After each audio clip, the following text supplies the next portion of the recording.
नमस्कार दोस्तों, स्वागत है आपका एक बार फिर से एएस अकेडमी में। दोस्तों आज हम आपके लिए लेकर आए हैं यूपी पुलिस परीक्षा के लिए समास संबंधी बहुत ही महत्वपूर्ण प्रश्न। दोस्तों यदि आपने समास नहीं पढ़े हैं तो कोई बात नहीं, आपको इस वीडियो में हम समास भी समझा देंगे और समास से संबंधित क्वेश्चन भी करा देंगे दोस्तों, जो आपके लिए परीक्षा में बहुत ही मोस्ट आईएमपी होंगे और आपके लिए बहुत मददगार भी साबित होंगे। दोस्तों हम क्वेश्चन क्रमांक पहला देखने से पहले मैं आपको थोड़ा समास के बारे में बता दूं कि दोस्तों हमारे जो समास होते हैं, समास आपका पहला समास क्या होता है, तत्पुरुष समास होता है। तत्पुरुष समास के बाद दूसरा हमारा क्या होता है, द्विगु समास होता है। तीसरा हमारा कर्मधारय समास होता है। फिर हमारा द्वंद्व समास होता है। फिर बहुब्रीय समास होते हैं और फिर अव्ययभाव समास होते हैं। दोस्तों हम आपको एक छोटे से और संक्षिप्त रूप में इनके बारे में बता दें कि किसको हम क्यों और कैसे कहते हैं। दोस्तों यदि हम सबसे पहले बात करेंगे अव्ययभाव समास की, तो अव्ययभाव समास की पहचान है दोस्तों उसका क्या होता है, जब हमारे द्वितीय विभक्ति से सप्तमी विभक्ति तक का उसका प्रथम पद होता है, यानी पूर्व पद होता है।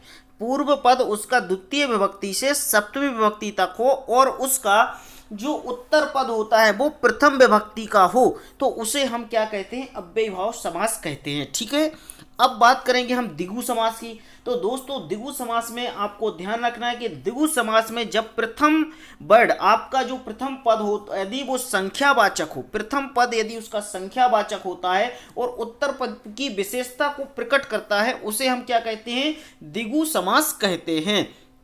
द्विगु समास के बाद कर्मधारय समास में कुछ नहीं देखना है, कर्मधारय समास को ध्यान रखना है। उसे समास को कहते हैं जिसका प्रथम पद उसका विशेषण और दूसरा पद उसका विशेष होता है, यानी पूर्व पद विशेषण और उत्तर पद विशेष होता है, उसको हम कर्मधारय समास कहते हैं। ठीक है, द्वंद्व समास को देखेंगे तो द्वंद्व समास किसे कहते हैं। द्वंद्व समास में ध्यान रखना, आपके द्वंद्व समास में दोनों पद, यानी जो दोनों पद होते हैं वो दोनों पद प्रधान होते हैं और दोनों पद प्रधान होने के साथ साथ उनका चा से जुड़े हुए होते हैं। आपको शॉर्टकट बताना है, दोनों शब्द प्रधान होते हैं और चा शब्द से जुड़े होते हैं, उसे हम द्वंद्व समास कहते हैं। अव्ययभाव समास के बारे में बात करेंगे तो दोस्तों बहुब्रीय समास के बारे में बात करेंगे तो बहुब्रीय समास क्या होगा दोस्तों आपका, यानी जहां सामासिक पदों से किसी अन्य पद का बोध हो, यानी जब सामासिक पद को छोड़कर किसी तीसरे पद का या शब्द का बोध होता है वहां पर बहुब्रीय समास होता है। इस बात का आपको ध्यान रखना है। अव्ययभाव समास के बारे में बात करेंगे तो जहां प्रथम पद अव्यय होता है, प्रथम पद होता है अव्यय होता है, प्रथम पद इसका यदि अव्यय है और द्वितीय पद संज्ञा हो या सर्वनाम हो, उसे हम अव्ययभाव समास कहते हैं। तो दोस्तों हमने छोटे छोटे संक्षिप्त रूप में समास के बारे में समझ लिया है। अब हम क्वेश्चन के ऊपर आते हैं तो देखेंगे पहला क्वेश्चन है आपका, कौन से समास में पूर्व पद प्रधान होता है। तो दोस्तों आपको अभी मैंने बताया है कि प्रथम पद प्रधान होता है वो द्वंद्व समास में होता है, तो ऑप्शन नंबर आपका सी आंसर सही हो जाएगा, यानी जो सा आंसर होगा द्वंद्व समास। ठीक है, चलिए नेक्स्ट क्वेश्चन है आपका, आजीवन शब्द में समास है।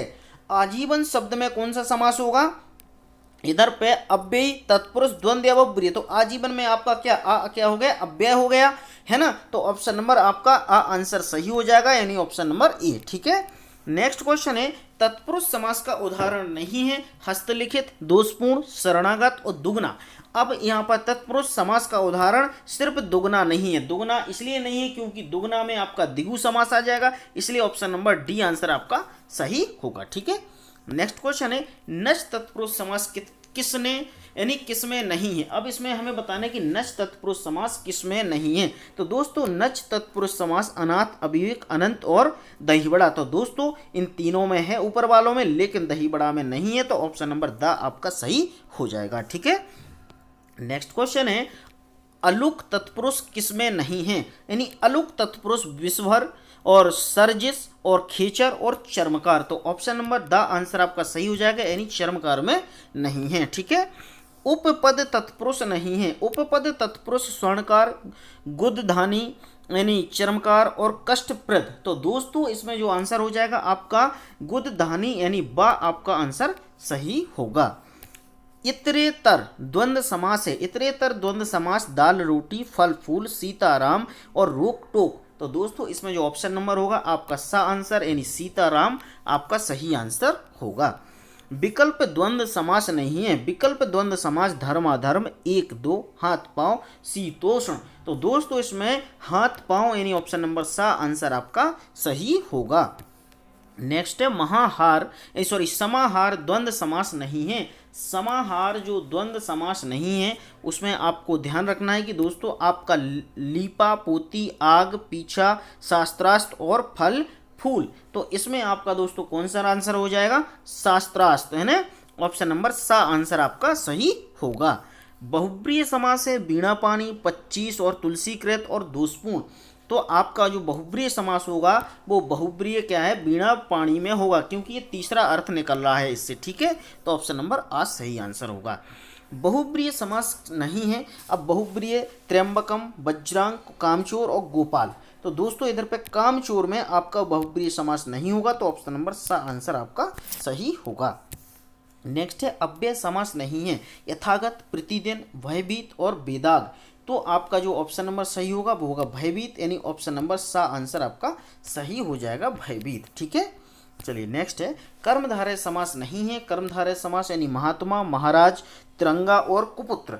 तो दोस्तों आपका जो होगा इसमें तिरंगा में क्या होगा? आपका कर्मधारय समास नहीं हुआ, क्योंकि इसमें 3 रंगों का समूह यानी द्विगु समास इसमें होगा, इसलिए ऑप्शन नंबर सा आंसर सही होगा। नेक्स्ट क्वेश्चन है विशेष और विशेषण से संबंधित किस समास में है?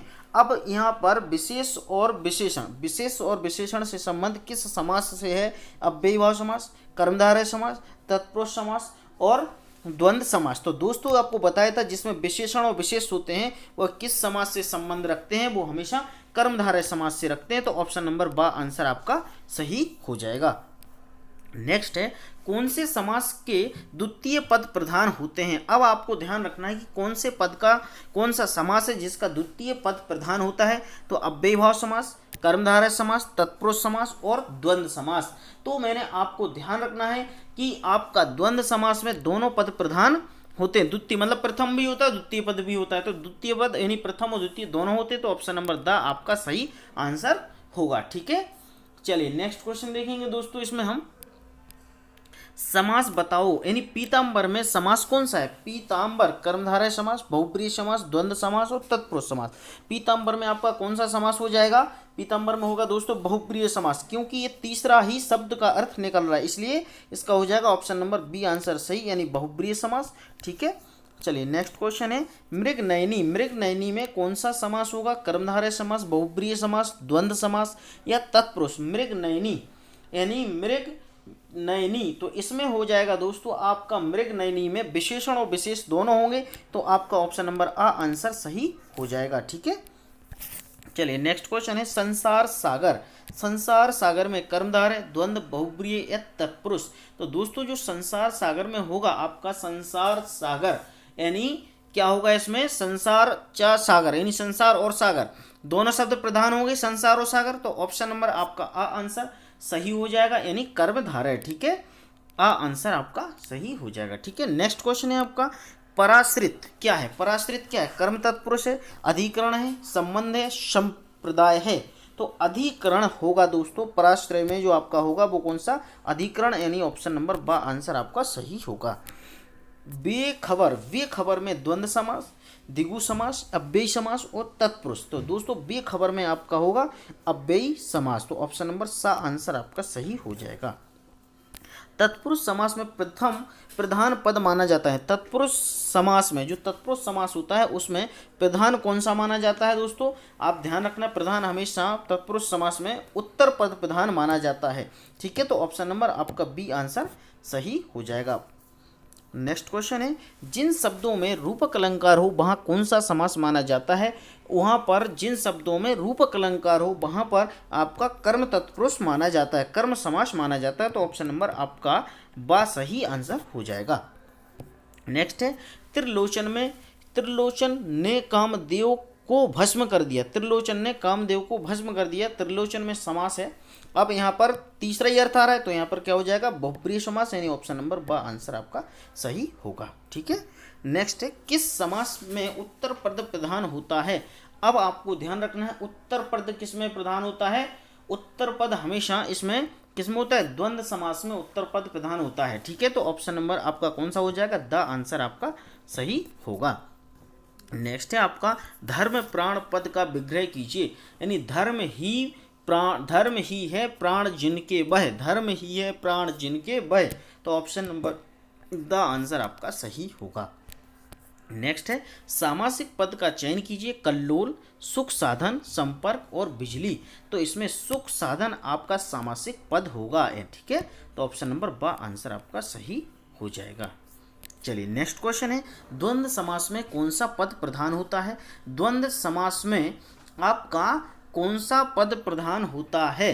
अब आप पूर्व पद, उत्तर पद और उभय पद और अन्य पद, तो दोस्तों इसमें उभय पद आपका प्रधान होता है, तो ऑप्शन नंबर सा आंसर आपका सही होगा। दही बड़ा पद का विग्रह होगा, दही में डूबा हुआ बड़ा, दही और बड़ा, दही बड़ा कोई नहीं, तो दही में डूबा हुआ बड़ा, यानी ऑप्शन नंबर आपका आ आंसर सही हो जाएगा। ठीक है, नेक्स्ट है नव युवक पद का विग्रह होगा, नव युवक पद का विग्रह यानी नव है ज्यों युवक, नव है ज्यों युवक, यानी ऑप्शन नंबर सा आंसर आपका सही हो जाएगा। पुरुष सिंह का विग्रह कीजिए, सिंह रूपी पुरुष, यानी सिंह रूपी पुरुष, तो ऑप्शन नंबर आपका आ आंसर सही होगा। तो दोस्तों इधर पे हमने समाज से संबंधित ये सारे क्वेश्चन एग्जाम्पल देख लिए हैं और हमने आपको समाज भी संक्षिप्त में बता दिए हैं। तो दोस्तों ये वीडियो बहुत ही मोस्ट आईएमपी है, तो इसको प्लीज लाइक कर दें और जल्दी से जल्दी अपने दोस्तों में शेयर कर दीजिए, क्योंकि परीक्षा की दृष्टि से मोस्ट आईएमपी क्वेश्चन है, इसलिए अपने तक मत रखिएगा। दूसरों की मदद शेयर करते रहिएगा, क्योंकि आप वीडियो शेयर करोगे तो दूसरों की हेल्प होगी, जब दूसरों की हेल्प होगी तो वो आपको दुआएं देंगे, तो ईश्वर आपकी जरूर मदद करेंगे। तो दोस्तों मिलता हूँ नेक्स्ट वीडियो में नेक्स्ट टॉपिक के साथ, अपना बहुत ख्याल रखिएगा, जब तक के लिए नमस्कार।